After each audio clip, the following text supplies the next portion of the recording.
No, it went pretty smoothly, all things considered. I thought I was dead for a second. This makes two, though. What could have happened between these people? The painting mentioned a past with them. But Morgana spoke of the wicked men she cursed. Does that mean they did something awful enough to earn Morgana's spite? Right now, though, I must push onward. If I'm not mistaken, the final key should be in that room. The room with the billiards table? What is billiards anyway? Yeah, because my show's from 1099. You wouldn't know what a pool table is. I should get moving.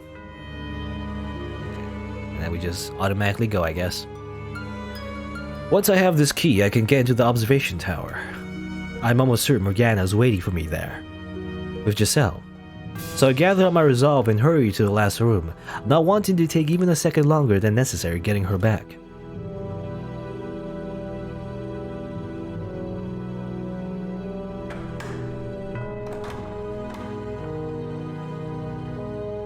I can hardly believe my eyes when I step into the den. In the middle of the room is a large rectangular table. Several balls roll across its surface, and perched on one corner, looking down the floor, is her. Giselle. Giselle! The question of why she's here never crosses my mind. All I feel is elation to see her once more. There's no room for anything else in my head. I run over to her, put my hand on her shoulder. Thank goodness you're alright. And turn her toward me. Well, she's so slashed apart though. Or at least, seemingly dead. What? Giselle! Giselle! I shake her, causing her head to droop lifelessly. It's not just light in her unmoving eyes. Yeah, why, Giselle? Why? Oh, woe is me! Say something, Giselle! Please! No, this can't be. Juliet! If you are dead, then I will kill myself too, or something, or I don't know. Actually, how it goes? I think it was some kind of misunderstanding in Romeo and Juliet. I forget who died first, but some the first person took like a poison that killed them.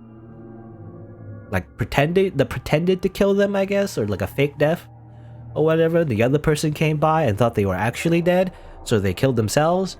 And then they're like, oh no. When the person wakes up, it's like, I think it was Romeo. Maybe it was Romeo who woke up. Is like, oh no, Juliet's dead. I guess I'll actually kill myself, and then they both die. Is the idea. I remember in the ending of Romeo and Juliet. Spoilers, by the way, for anciently old play. I didn't pay attention. What did I say? This can't be. I thought crazy my mind. A thought crosses my dazed, despair-wrought mind. It's probably nothing more than a vague hope, but not a drop of blood spilled from my breasts. That's right. She doesn't bleed. Yeah. Okay, so it wasn't okay. I mean, I was thinking like as a fake corpse somehow. I don't know why she's in her like old, costume. And short hair. She got a haircut for some reason. But No, okay. So this can't be her. This isn't her. Or maybe Morgana has the power to alter Giselle's very nature, kill her with a flick of her wrist. No, I don't even want to think about it. There's no hope to be found down that path. All I can do is pray. Beg for her to still be alive. Or if alive isn't the right word, herself. My prayers bring me back to reality, which is what then I realize. There's something hard pressed against the back of my head.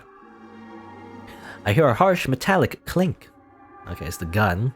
No, okay, so it is like a fake Giselle. I was thinking. What? I dodged the bullet, huh? A piercing bang rips through the air as I drop to the whole hard floor. My ears are ringing painfully. Through the cloud of smoke and confusion, I see a man's silhouette. Missed. It takes several moments for me to recognize the object in his hand as a gun.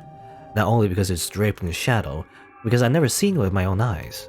Had I not witnessed what they were capable of through the stories, I wouldn't have understood how terrifying they were. Not a problem, though.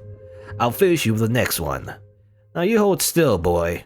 Stop running around like a rat. I can't guarantee you a painless death. Wait, hold on a second. What are you trying to kill me for? Because you make too much goddamn noise, that's why. Don't tell me. You're the one who... What? I turn my gaze toward the large table. Giselle isn't there. It must have been an illusion after all. The realization sends a wave of relief through me. I still have a gun in my face, though. Cheers, man you are. Does the table warrant your attention more than me?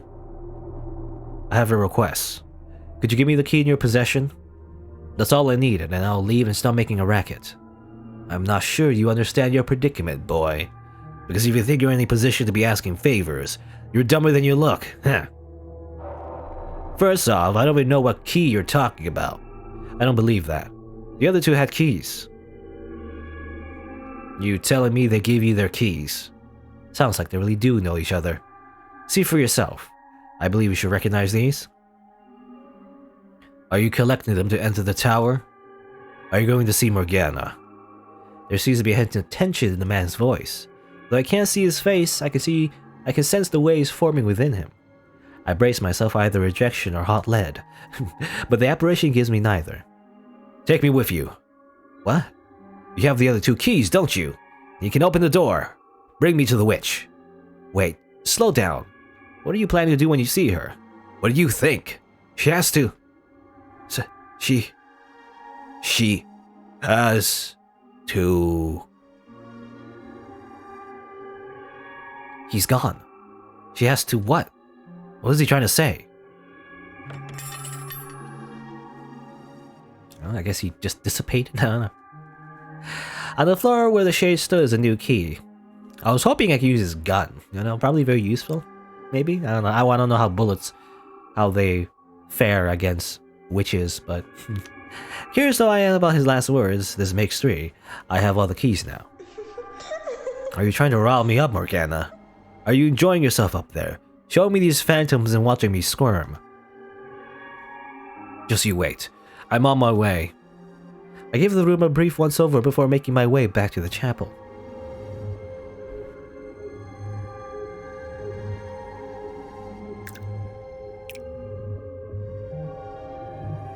Okay, it's all these fancy keys. The keys fit perfectly in the openings on the lock, and when I insert the last one, it clicks open. The chain sealing the door falling to the floor. They're waiting beyond this door at the top of the stairs. I start pondering what I can even do in a face-off against Morgana, which sends a nervous shudder down my spine. You know, what are you gonna do against a witch? No. I'm not going to back down regardless, but she is a witch, and I'm a mere human.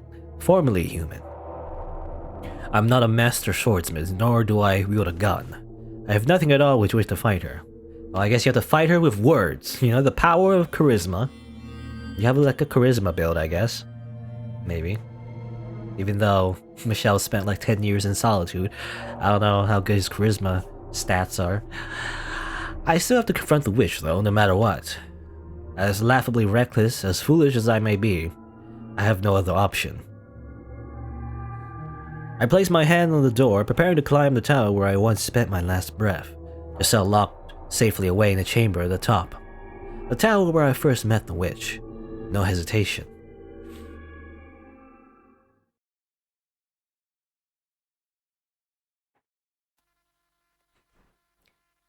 Hiss, hiss, hiss. The sound of blood streaming down the stairs echoes off the stone walls. Although I have begun growing numb to the house's otherworldly ornamentation, the sight of a seemingly endless river of blood flowing down the spiral staircase sends a chill through me. Every step I climb makes a splat-splat noise. When I reach a window, I look out to see a churning reddish-black fog. Now, this brings me back. You climbing these stairs alone, just like old times. Morgana. I waited so long for someone like you to show up. Someone with enough despair to resurrect me. Give her back. But now, I don't see it in you. I don't feel one bit of that intense hopelessness anymore. Give her back. And here I had thought we're cut from the same cloth. Morgana! Yes, I'll give her back. If you can make it to me without losing yourself. I will not give up. It doesn't matter what you do. Looking up, I can't see how far the stairs extend. It's just gaping blackness, so I have no way of knowing for sure whether I'm getting any closer. Around and around and around and around. Beneath me, the blood river traces the same path in reverse. I start to wonder if the staircase does even end. If I'm not just eternally retracing my own steps. But I continue climbing regardless. It's all I can do. Put one foot in front of the other and hope I can make it to the top. Morgana. What is this place? What did you do to it? What is it? Why, it's the mansion you lived in for a decade, of course. You look at this and tell me it's the same house. What's with the blood everywhere? What's with the blood? And the three shadows? Now, my dear, no need to raise your voice. And you're being impolite, one question at a time. Answer me. What is this place? That's immaterial. Even if I were to give you an answer you found satisfying, what would that knowledge do for you? Your objective is to reach the top of these stairs and rescue Giselle. Nothing more, nothing less, isn't that right? Or by chance, have you taken interest in me? Despite never once asking me about myself before. You know, is there like a... It's funny, with the... It's like a... If this was a dating sim, it'd be like a Morgana ending. It's like, okay, sure. Let's date the witch. She's very powerful. I don't know. Having a witch for a girlfriend definitely would make things, you know, convenient because she can just do a lot of magic stuff. Anyway. My gut tells me that without knowing what this place is, without even the briefest glimpse at its nature, I won't be able to safely get her back. Without knowing what I'm up against, I don't stand a chance. Please, tell me about this mansion, Morgana. About yourself. What are you, Morgana? A witch? No, that's not what I'm asking. Why do you have the powers you do? What are you? Yes, I get it. Humans feel the need to attach names to things and phenomena they don't understand. I understand that feeling very well. Which is why I'm sure you'll be rather disappointed when I reveal the truth. It was nanomachines, you see. It's all nanomachines, son. No, what do you mean? What I mean is I'm an ordinary human. That's not possible. You expect me to believe a human created this illusion? Then, are you saying I'm a magician or a wizard, like you might see in a fairy tale? I would believe that over you being human. Well, think back then, would you? Recall our time together. Did I ever once use magic? Did I control fire or wind? Did I create illusions? No, I did none of that, because I could not. To you, when you were alive, I suppose you could say, I was not but a simple ghost. Just a level 1 ghost, you know, like a typical RPG mob you would kill, maybe. A rather mischievous but otherwise powerless spirit. I was nothing more to those 3 men either. The witch Morgana was never anything but a wretched phantom haunting this old house. Okay, she was... But then, how do you explain this? Michelle, my dear, we're not the same beings we once were. We're different than we were in the realm of light, the era of the living. You figured that much out though, haven't you? That you're already dead. Omae wa mo shinderu. Nani? Yes, I know. I know I couldn't possibly be alive. Yet you view this world through the lens of the living. You make no effort to see as the land of the dead. Tell me, why would you think that the realm of the living and dead are the same? Though the worlds behind each door were so vibrant, the mansion itself never had any color. They were the memories of the past, but the land of the living. Time is forever lost to us. Our lives have already come to an end, my dear. Every last soul within these walls is dead. This is the world that lies beyond the end. It is my world. This is the afterlife. Why get caught up in the minutiae? None of us has a future, so what reason is there for you to desperately obsess over taking Giselle back? Just like you. She's long since dead. She's a walking corpse. It's nothing I didn't already know, but hearing her say it, it's like a kick to the gut. Dead or alive, she still lives on within this house, and my spirit found its way back too. Why then should I not wish for her to have a future? No matter what form it may take, no matter if my choice is erase her from this world entirely. Having seen what lies beyond the door in her heart, what happened in those hundreds of years, I can never let her remain here with you, trapped in this world bereft of light, drifting aimlessly for all eternity. So determined you feel the need to raise your voice? But you're not going to budge at that point, I see. I ask you this again, Morgana. Please, tell me about yourself. How did you become a witch? How did you end up attached to this house? I want to hear your story. You honestly want to know about me? I do now, yes, because you asked me. Obviously, you're just like waiting for someone to ask you your life story. You know, you're just hinting at it. You know, like nudge, nudge, wink, wink. So I guess I have to. But not for me. For her, right? Don't be shy now. It's the truth, isn't it? Besides, if you did say it was for me, not her, I might die of laughter. As you wish. You have seen many tales of people's lives since arriving here, and now you shall see mine. Though I ask you this, will you writhe in despair with me? Will you endure maddening agony for me? Will you know pain enough to make you howl? Will you face despair, again and again and again? As I said before, if that's what you want from me. Let me tell you something though, my dear. It will not be as easy as to watch as you imagine. Now that you've reclaimed yourself, you will be able to feel all my pain as if it were your own, to resonate with it. You know, it's called basic empathy, you see. Resonate with it. You no longer have your little guardian with you either. My guardian. She was always protecting me. You'll have a wonderful time, I'm sure. It's a tale that could have only taken place in the era of miracles and spirituality. Wondrous and weird, senseless and stupid. Hopelessly tragic. Will you watch it with me? Yeah, let's watch a movie, I guess.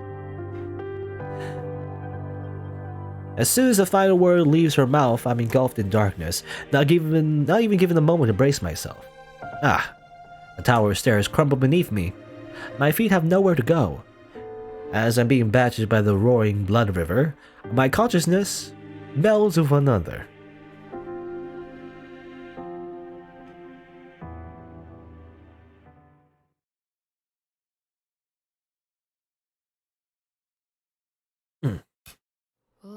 Excuse me, I need to blow my nose.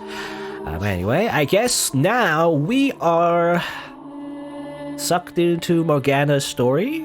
I guess, you know, now we get to learn about her whole deal. And apparently she's just human, I guess. She wasn't a witch. I mean, that is true. She didn't do any magic while she was following Michelle, but it seemed like she did after he died, though. You know, the whole reconstruction thing. Or is that just a coincidence? And that's just the laws of the universe. You know, the whole, like, Michelle coming back in every cycle or whatever. Maybe that's just normal, you know? She pretended that she had control over that, but not really, I guess, or something. But then how did... Well, then another thing is, like, how did she make Giselle, like, an immortal zombie thing, you know? As I don't know how she did that, too. No idea. Unless, again, it's a coincidence, and... I don't know, anyway. It could be, like, a power even higher than her. Maybe the house itself has, like, its own will. I don't know. Anyway. I carry within me the child of God. That is where it all began. The world of one foolish woman determined the course of my entire life. Before I was even born, my fate was decided. Did her claim come from faith? Was it her way of escaping reality? Did she do it for money or fame? I don't know. I've been visited by an angel of the Lord. The village where she lived has suffered from years of poor harvests. It had been months since the last rain, and all the villagers prayed desperately to be blessed with succor. I am with child, though I have known no man. So proclaimed the pregnant woman in the midst of the drought. And on the day of my birth, at the very moment I let out my first cry, a heavy rain fell down upon the village. The storm quenched the parched earth, nourishing the crops and saving the village. The villagers were astounded, for they had thought the drought would never end. The plump drops of rain poured down upon the village. They gathered around the newborn me in exultation.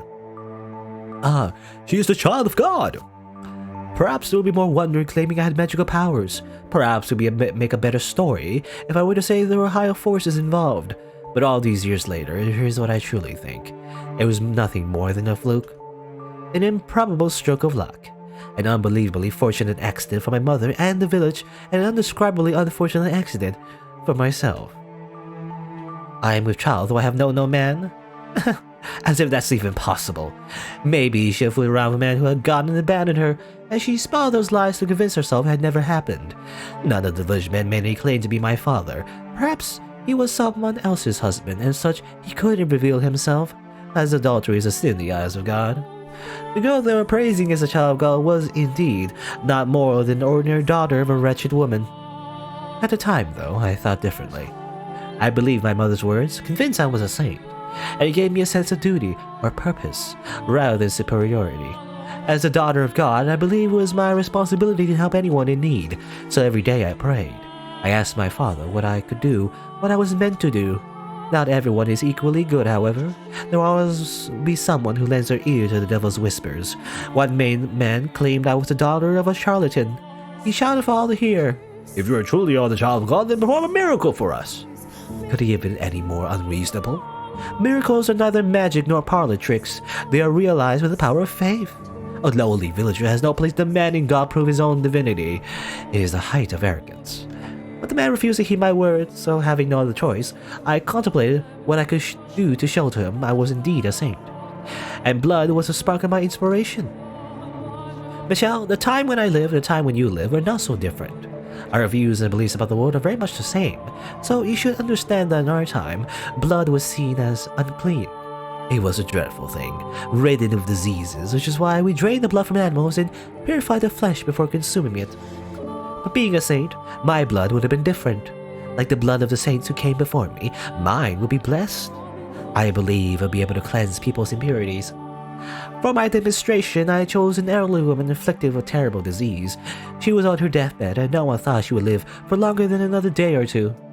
The woman was overjoyed when I came to visit her. Sincere believing me to be a holy servant of the Lord, she gathered all the strength she could muster to climb from my bed and kiss my feet. I felt an intensely deep love for this woman. Placing my hands upon her cheeks, I said with all the kindness in my heart, "My beloved sister, partake of my blood." Okay, we're just vampires now, by the way. I guess. The woman agreed without a glimpse of hesitation, and so I pricked the tip of my finger with a knife and let the blood drip into her mouth. Within 3 days, her health had improved enough for her to get out of bed unassisted. Ah yes, placebo effect, I guess. Seeing that, no one in the village doubted my powers any longer. In fact, the man who accused me of being the daughter of a charlatan was subsequently punished for his sins. He received much deserved retribution for challenging the daughter of God, for mocking her. But of course, being a saint, I forgave the man. He in turn repented and changed his ways, worshipping me as a true child of God. Now, I'll be honest with you. This is where it turns bad, because, once you, I don't know, if you, let people drink your blood, everyone, once you start giving something to, one person, everyone's gonna want it, and now everyone's trying to chop you up and eat your blood. Anyway, now I'll be honest with you, I was ecstatic, utterly elated. I felt like I was on the top of the world, and I reveled in it. The villagers showered me with adulation. They revered me, the daughter of God. Anyone who didn't was punished. And on top of that, my blood could cause miracles. Tell me, do you look down on me for feeling the way I did? The actual child of God, who would never let herself be consumed by such base emotions, was she? But if you would give me a chance, I would like to explain myself. I was but a young girl at the time, and to a child her mother's the world, and anything she says is the absolute truth. So, when my mother's claims so happened to coincide with a lucky miracle, my young mind was set in stone. I was a saint. My blood could heal the sick, and nothing could convince me otherwise. After all, I was but a girl of 6 years old. Oh, only 6. It is not my place to decide whether my blood truly had miraculous powers or not. If you think it did, then it did. If you think it was all happenstance, then so it was. Miracles are brought about by faith. So the elderly woman who was healed was done so by the power of her own belief. Baseless hope and desire can, at times, make the otherwise impossible reality. I mean, yeah, that is true. Placebo effects are real, by the way. Definition of placebo is like taking some kind of medicine that doesn't actually do anything, but, someone tells you it does, and somehow you feel better. Sometimes, a lot of the times it's definitely like coincidence, but there is like scientific proof that sometimes even just believing that definitely can make your body feel better. It doesn't, obviously doesn't like cure like cancer or anything, but for like smaller like symptoms, a lot of things are definitely like caused by the mind, definitely placebo can help in that sense. Because not everything, not every like sickness, I guess, is strictly caused my physical, factors, like physical external factors. Sometimes it's just like, stress, or like just like your brain telling you that you feel bad, so you do, and stuff like that. I imagine anyway. Obviously, it's still a little like flimsy, though. I'm not sure how much scientific experiments went into it, however, so I don't know the exact accuracy of that, but that's what I've heard anyway. Placebos can be used for good, as long as they're not abused, I guess, and then they tell you like, oh, by the way, it can cure anything. No, they can't cure everything, but maybe some things, much smaller, minor things, maybe. Anyway, you understand just how major a role religion play in our time, don't you, Michelle? Especially as someone whose life was taken from him in the name of God. And you understand how powerful word of mouth can be as well, don't you? It didn't take long for word of the miracle-performing child of God to spread. Travelers from faraway lands came to our village, all in search of aid. Driven by a mixture of elation and duty, I gave my blessings unto every pilgrim who sought them. I gave them my blood, yes. My young hands were perpetually covered in wounds. Running out of skin on my fingers, I cut back of my hands, my palms, my wrists. For long they turned into swollen, carved up black and red horrors, and so I kept them wrapped up in cloth at all times. The only time I covered them was to give blood of those who sought it. My lacerated hands were in no uncertain terms gruesome and unsightly. But the believers who came to see me all wept at my selfless sacrifice, and so I came to cherish those wounds. This reminds me of a story, actually. I mean, I was very, like, familiar story, I guess. I think I read, like, I mean, it happens, like, in a lot of, like, fiction, I guess, but something similar happens, too. Like, someone who happens to give themselves, I guess, sacrifice themselves in the village or whatever. Obviously, bad things happen. Eventually, everyone turns on the person who sacrificed themselves. And then eventually they just die or something. I don't know. I think, I remember like a similar story. I forget where exactly from. Maybe like from a manga or something, but definitely it's a familiar story. Anyway, there were some for whom no miracle took place, but whenever that would happen, the villagers would come out and say, the daughter of God is not to blame. You simply lack sufficient faith. You need to level up your faith in order, to use miracles. Thus, such incidents had no negative effect on my reputation as a saint. For 3 years, I continued doling out blessings. One day, while I was offering a prayer, my mother let slip her discontent. Why must you hand out miracles for nothing? Why must you give strangers grace? We should be getting compensated. We deserve remuneration. If we charge just a little bit for each blessing, we could be living so much more comfortably. Okay, just charging for blessings. What a racket. Excuse me. A lot of reading makes me thirsty.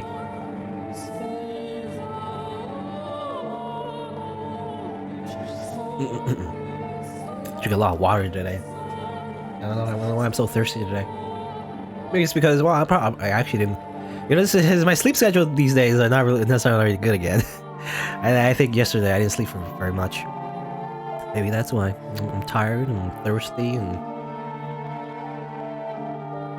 I'm sneezing as well. Not great. Excuse me. Anyway, I could use a bit of blessings. I could use a bit of Morgana's blessing. Maybe I'll feel better.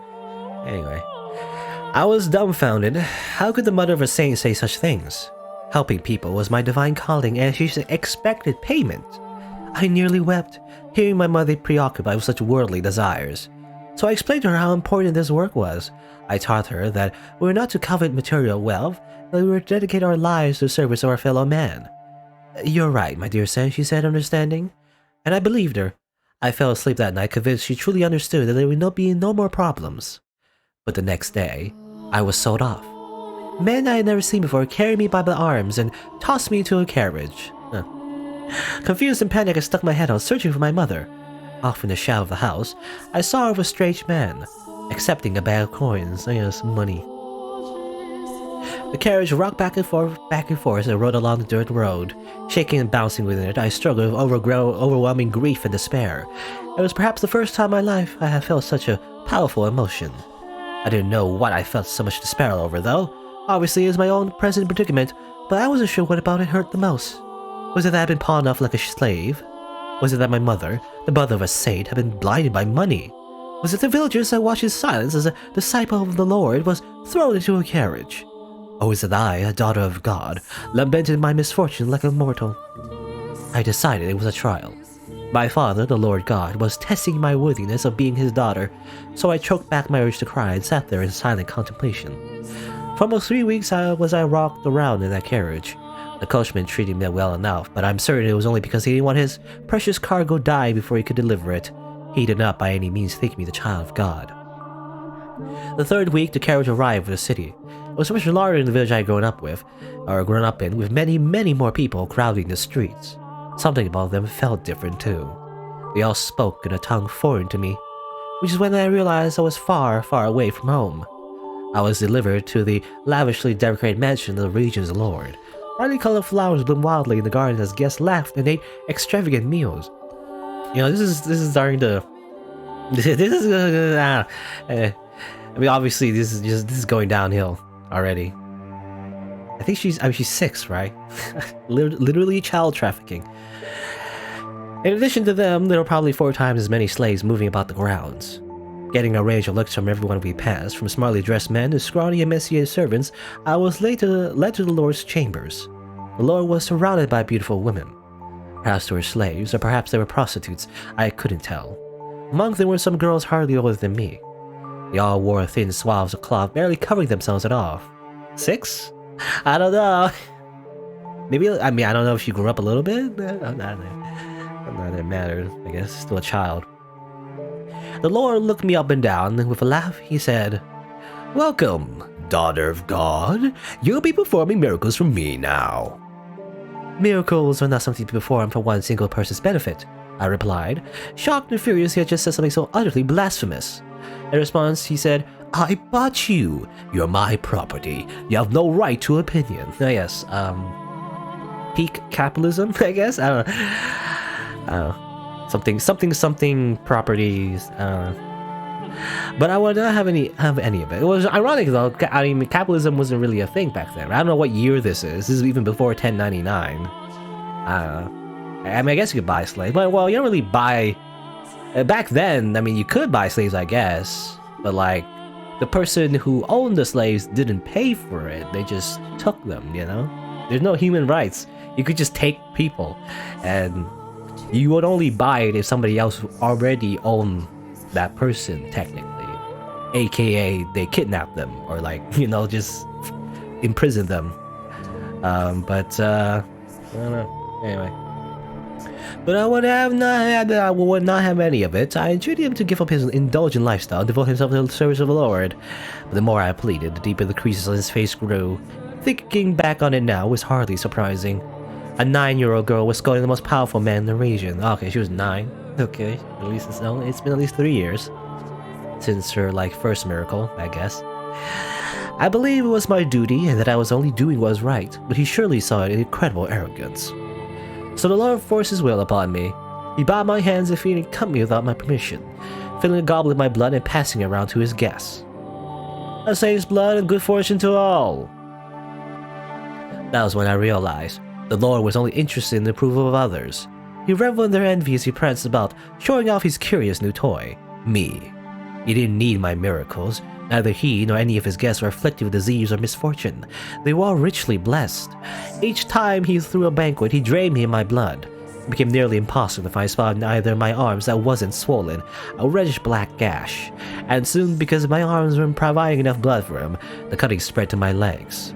I live in a haze of half-consciousness. Honestly, I'm amazed it didn't kill me. But perhaps the Lord was simply taking care not to take more than my body could spare.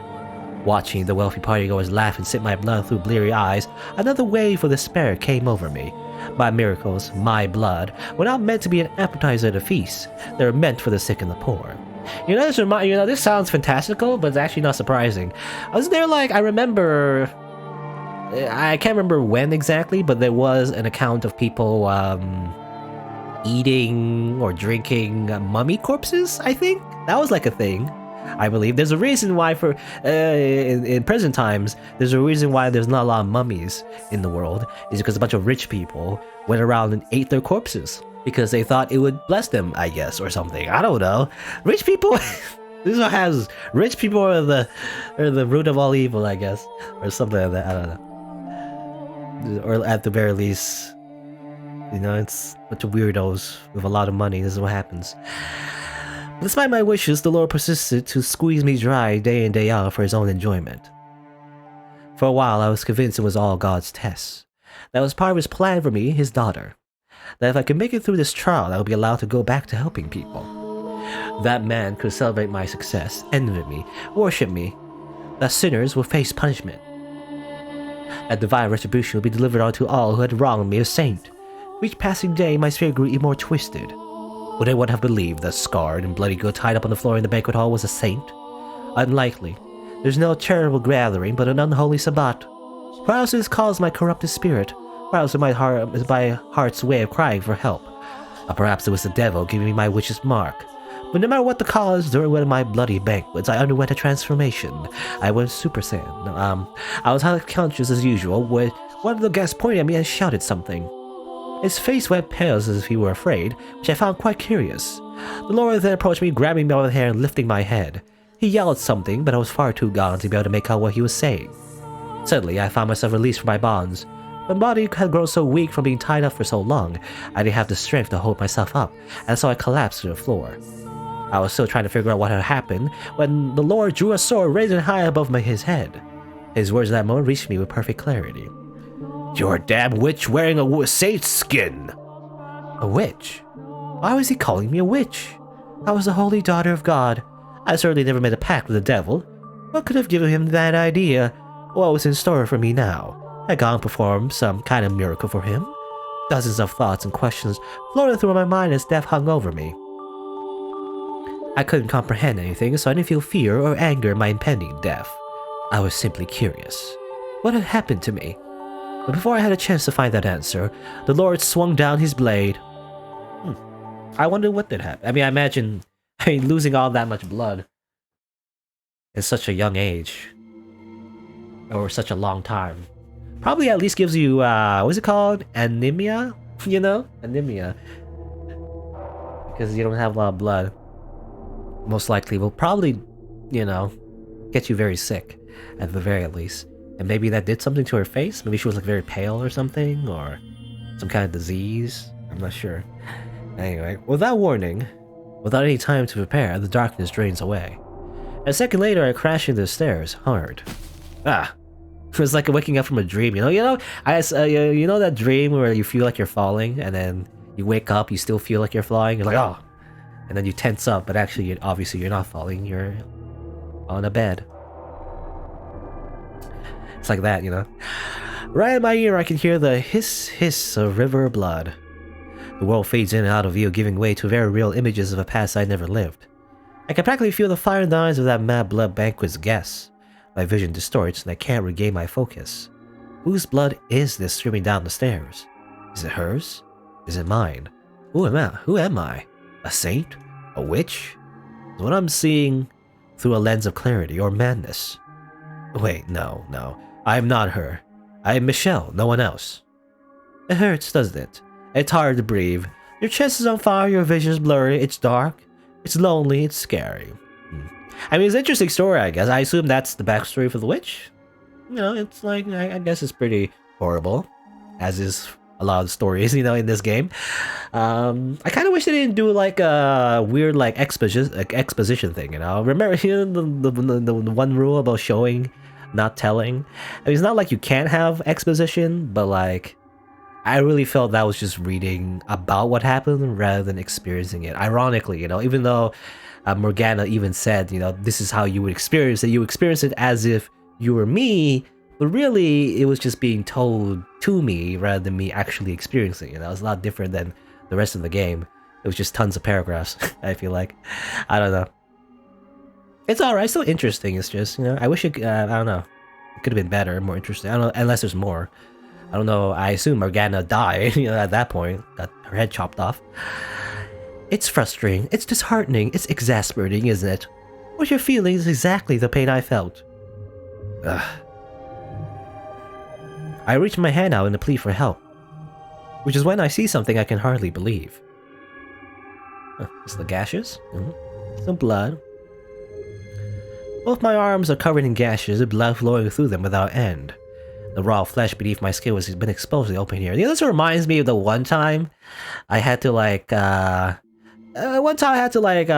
use a tool. I forget what it is. It's like a bolt cutter, I guess, you know. But the one I had to use is broken, I guess, at the point in the middle or whatever. I don't know what you call it, but the screw, I guess, for the bolt cutter was broken. So when I was using it, it accidentally like closed in on itself while I was just, you know, trying to pick it up, and it like closed on my thumb, I think. And then, you know, let's just say it's similar to what happened to this hand. A lot of blood, you know, came out, and I was like, well, not to get too disgusting. I mean, this game is already pretty gruesome, I guess. So why not add some real life gore, or at least mention it? But yeah, that it just like slammed my thumb. I'm fine. I really didn't hit like entire thumb or anything. It just hit the I don't know what you call it, but the front of it, you know, where you're like, you know, obviously where your like fingerprint is, I guess. It kind of just squeezed on that, and then, you know, caused a bunch of blood to come. It didn't hurt that much. It was just mostly the skin that got cut. But let's just say, you know, I didn't have a very great time. Or was it a thumb? Or was it my thumb? Or actually, I forgot. I think it was my no, it wasn't my thumb actually. I don't know why I forgot, but I think it was my middle finger. I don't know. Maybe I'm mixing it up with some other injury that I had, but it was one of my fingers anyway. It got cut up by like a bolt cutter accidentally. And you know how like it was like a big bolt cutter as well, you know, very sharp. They're meant to, you know, obviously just cut things, so you can imagine how sharp it was. And it hurt, so or a little bit anyway. Or rather like a little blood anyway. Like I don't know, I'm trying to remember. It's really hard to remember, I guess, but it's a while ago, so I don't really remember. No, I think it hurt a little bit. Yeah, I think it hurt initially, but then afterwards, like, I didn't even notice at first, actually. Like, it happened so fast, like, it didn't really hurt at first, like a little bit, and then blood came out, I was like, oh, oops, you know, and then it's everywhere. It's very inconvenient. I had to, like, wash my hands, but then blood kept splurting out. I don't know. Anyway. Both my arms are covered in gashes, blood flowing from the well, and the raw flesh beneath my skin has been exposed to the open air. Well, you gotta get some sanitization. You gotta wash your hands. Otherwise, you're gonna get an infection. All I can bring myself is to scream. That pain, her horrible past, is doing everything in its power to break me. The 9-year-old girl's sickening experiences are twisting and constricting and crushing me. Why is this happening to you? Are you really that slow, my dear? You're empathizing with my pain. You're just that kind-hearted, Michelle. You said you wouldn't give up, didn't you? And you would make your way to me. Then surely this won't be enough to do you in? Of course it won't. Mustering up every last bit of strength I can, I begin crawling up the stairs. The red river beats against my old open wounds, stinging painfully. The simple act of lifting an arm or a leg is almost unbearably agonizing. The blood dripping from my lacerated arms mixes with the blood already soaking the tower. So this is the pain Morgana suffered. Do you despise everyone, Morgana? Did your resentment at your mother's betrayal, and the people who came seeking your blood, and the Lord who took your life, turn into a hatred for all mankind? Your perception of me is still incorrect, Michelle. My grudge is only against a select few. Think about it, my dear. Of 1,000 millions, billions of people living on this planet, my world is comprised of but a minuscule fraction of that. Hatred for all of mankind. Only an edgy teenager would say that. Which, I'm gonna be honest, I was that edgy teenager anyway. No. What I feel is not nearly so nebulous. Although if I had died still believing I was a saint, maybe I wouldn't have such a well-defined mission. Are you saying the Lord didn't kill you? Oh my, did you actually think that was the end of my tale? Despite all your big talk, you're afraid of having to suffer through any more of that, aren't you? But you're the one who said you wouldn't give in. So go on, know my pain, without losing your mind. Okay, this was more.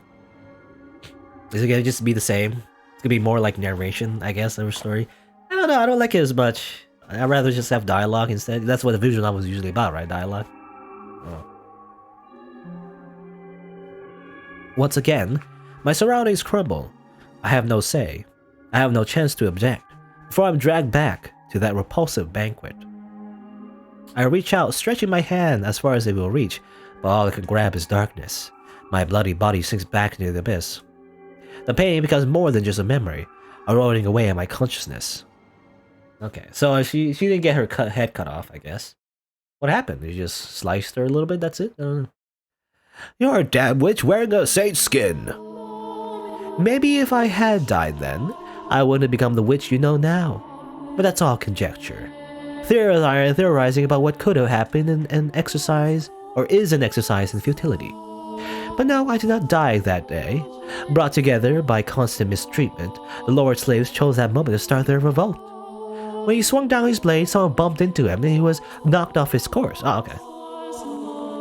I didn't have the strength to get to my feet, so I simply watched the chaos unfold before my hazy eyes. It never even occurred to me that I should try to escape. At some point during the riot, a young man, one of the slaves, grabbed me by my bloody limp arm and led me out of the Lord's manor. The young man brought me to a slum, a place where the people banded together in their hardship, barely scraping together enough to eat every day, let alone pay the taxes demanded of them. By the time we had arrived at a small brothel located a ways into the slum, the fog was starting to clear from my mind. I know where we were, and feeling the gazes of those scantily clothed women, I trembled. In a sense, that was possibly the most frightened I have ever been in my life, despite everything else I'd been through. The idea that fallen so far I would have become a prostitute scared me to death. After all, I was a saint, and saints were supposed to retain their purity. Sparing my legs for any man who gave me enough coins was shadowed by my very identity. I don't know. Was there like in Babylon? Wasn't there like holy prostitutes, I guess? As all that was going through my mind, I probably shouted no in protest, because the slave gave me an exasperated look and told me he hadn't brought me here to become a prostitute. He said he knew someone here, someone I could trust, and that she would give me a room. I had trouble believing him, though. I couldn't trust the word of a prostitute, someone who valued more money more than her own body. I don't know. It was all a trap, I was sure. I mean, you gotta make money somehow. Some people don't have a choice, is all I'm saying. One day, they would tell me I had to work. Nothing he said would convince me otherwise. Apparently, sensing my mistrust, the slave gave me an apologetic frown and handed me a mirror, saying, even if I did, you couldn't get any work looking like that. Okay, that's a little rude, but also, maybe we learn what her face looks like? I don't know.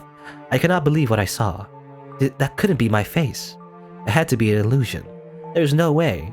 That was not the face of a saint. It couldn't be. It wasn't real. It was impossible. Patches of skin had fallen off my face, exposing the raw red flesh beneath. It looked quite similar to what I'd done to my arms and legs, except my face had never been cut before.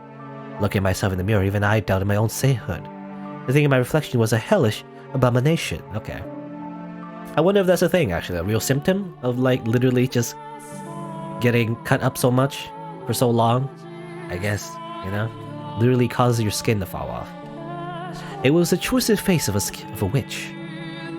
Although I was shocked by what I saw, at the same time, it answered several lingering questions. Explained why the Lord and his guests had panicked at the sight of me. I also explained why he had said I was a witch wearing a saint's skin. And that was just, you know, for like, that's just everyone's, you know, how do we call it, like organs, I guess, or like, what do we call it, like meat, that's just everyone's meat under their skin. I don't know, I guess maybe back then they didn't understand what human bodies look like, maybe, I don't know. No, I'm trying to think. I mean, science wasn't really a big thing, I imagine, in near the 1000s, I guess. I'm not sure exactly when this takes place, but I don't know. I imagine definitely there were people who knew what happens when you cut up a body, though, right? You know, I don't know. I guess people just assumed it was, I guess, very demonic to see such a thing. You know, they didn't realize they were the ones that caused it, but oh well. Over the courses of a dozen banquets I participated in, my face must have mutated, twisted into this ugly, sickening, monstrous thing. The sight of what I had become sapped the last bit of willpower from me, not because I was particularly fond of my face or thought myself especially beautiful, but because it crushed me to see everything saintly about me crumble away. Test from God or otherwise, I didn't have the strength left to attempt to overcome it. Deciding I would rather be dead than struggle any longer, I begged the slave to kill me. Taking one's own life was a sin. If I did that, I would not be able to return to my father's side. I wanted to ask him why I had been through such tribulation. But the young man refused. He said, completely missing my intention, that if I persevered, good fortune would eventually find me. He said if I live on, I would eventually have a chance to get my payback. I had no such worldly concerns though, but if no one would take my life, I had no choice but to live. I despised my life at the brothel. The men who came to buy their services were disgusting buffoons, the kind of men who think they could deceive God. And the women fawning over them was just as repulsive. That said, I had nowhere else to go, which meant I was forced to suffer that sickening place. I mean, it's like a choosing beggar, you know? I mean, I guess she doesn't want to live, but it's better than nothing, I guess, you know? But by the time a year or so had passed, my feelings about it had changed. The woman in the brother took good care of me, treating me like a sister.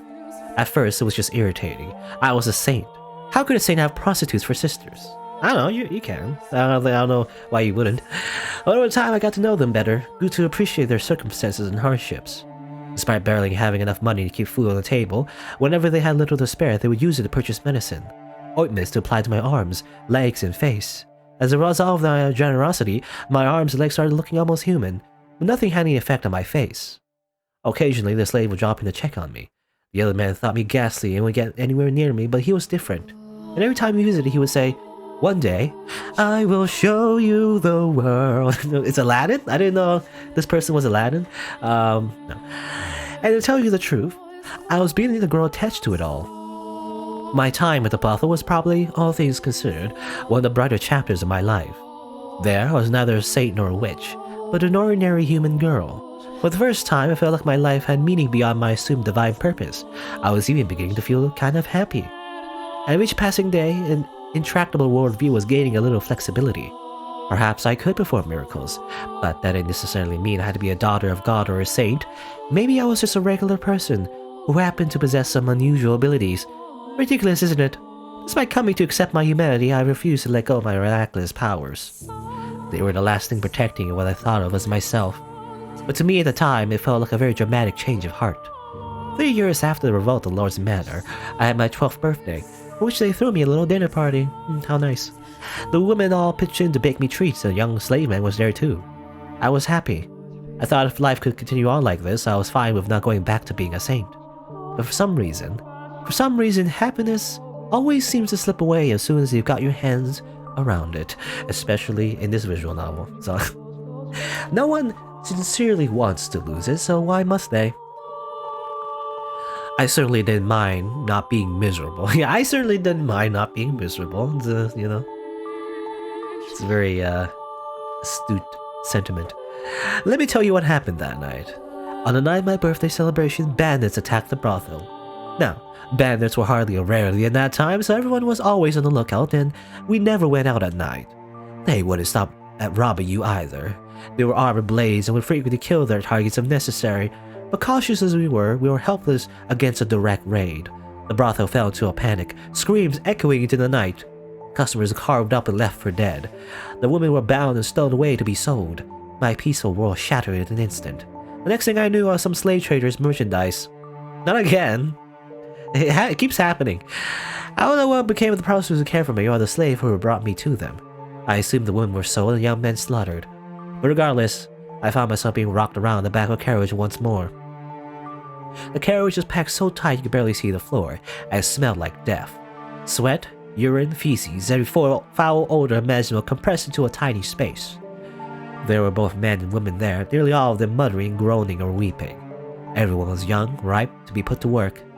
It didn't take me long to realize what fate awaited these people and me, and when I did, I just sat there in silence. Then, for the first time, I cried. I was experiencing, I believe, a very human emotion. I was sad. Heard that I had been taken away from a place where I was happy, from the women at the brothel and that young man. It crushed me. And no longer did I wonder why such a thing was happening to the holy daughter of God. Something about my tears must have seemed strange to him, because one man saw me and said, "Why are you crying?" He was a curious man. To start, he looked very different from anyone else. The color of his skin, the length of his nose, and the shape of his eyes. Everything about him was new and unusual. Hesitantly, I replied, "I'm sad because I didn't get a chance to show my gratitude to people very dear to me." The man fell silent, looking as though he was deep in thought. I had no idea why he had asked me that, but something about him made me uncomfortable, so I couldn't bring myself to ask. Several hours later, the man suddenly stood up. The guards had no patience for anyone stepping out of line, and they didn't look like they were hesitant to kill us either. So, unsurprisingly, one at the back of the carriage drew his sword and pointing at the man. What was surprising, though, was what happened next. The man, his hands shackled like the rest of us, leaped for the guard, slamming his fist into his face and stealing his sword. The entire carriage was in shock. The guards were too stunned to effectively react, so they were quickly cut down. And because the one-man uprising had taken place between cities, there's no one the slave traders could ask for help before they were slaughtered. In the blink of an eye, it was all over. And there was nothing human about what I had witnessed. If I had to describe it, I would say it was though a wild beast had attacked. Okay, this reminds me of Yukimasa. I wonder, the young slave man, was that Mel, maybe? Because I'm thinking like, it's like Michelle, right? Where his soul gets recycled over and over in different eras. So the young slave guy was Mel, maybe? Maybe? Not sure though. Or maybe he was the noble, actually. I don't know. Because otherwise, I mean, he would be an asshole in that case. But this person, you know, slaying everyone like a beast, definitely reminds me of Yukimasa. The man ruffled through the slave trader's clothes until he found the keys, which he brought to me, ordering I unshackle him. And so I did as he commanded. Once they had enough time to process what happened, the would-be slaves applauded. Ah yes, yay, we did it! The wretched souls have been saved. And for a moment I believed so too. When the man's hands were free, he rolled his shoulders a couple times, made sure everything was in place, and then he began his massacre. Oh yeah, he started killing the slaves too. That's funny. Or well, in like a horrible way, but you know, like, yeah, he did it! He saved everyone! And he's like, yeah, I'm gonna kill you too. Wait, what? Ah. Screams of agony filled the carriage as he ran his sword through the helpless men and women packed inside it. Blood and guts were splattered against every surface, and those who tried to escape did not get far before being mercilessly skewered. It was like a scene of a nightmare. You know, it was implied that once he heard the Morgana crying, you know, he like braced himself to save her. But nope, that's not what happened actually. He's just a bloodthirsty murderer. I was frozen in place. Not out of fear, but because my mind had shut down. I couldn't make sense of what was happening, so my mind rejected it, and my brain having given up, my body was no more than a lifeless puppet. In short order, all the slaves were dead, and I was sitting in a pool of blood, staring at the man.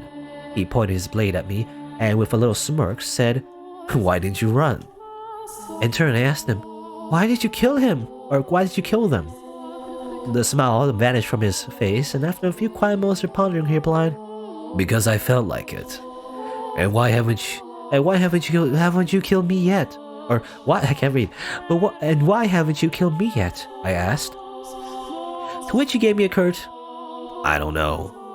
Then withdrew his blade and wandered off into the distance. You know, I can't, you know, I have standards. I kill people. I kill a bunch of people. But kids? You know, I have, you know, I stop, I draw the line up there, you know? And then I was all alone, surrounded by corpses. Excuse me. I glanced down, and half of someone's face was looking back up at me. I wish I could see it. Again, it's like, it's all like, I really feel like all exposition, which is no fun. I want to see things happen, I want to feel like it's happening. I mean, it is, I guess, from a first-person perspective, so it's not like as if, you know, when this happened, and then this happened, because that would be very dry if it was like third-person, and then the girl did this, and then she did that, and then, you know, it's like, I don't like that. I much prefer to experience it, right? To like, just experience it like, as it happens in the present, because, I mean, throughout the game as well, you know, there's a theme of jumping around in time, so I don't know why they can't just do the same thing, just like the stories. Like, just dive into the world and be more immersed in it, rather than just as if we're being told from someone, you know, just hearing it like secondhand, really. Well, it was firsthand technically, because it's Morgana's story, but it feels like it's secondhand, you know, the way it's written. Well, I guess it's interesting. We're learning more about her, and, well, and maybe that will give us a clue to what started this whole thing in the first place, you know? How did Morgana became this vengeful spirit and caused all of this to happen? Maybe we'll learn about it. There's probably more to the story. I guess we'll see.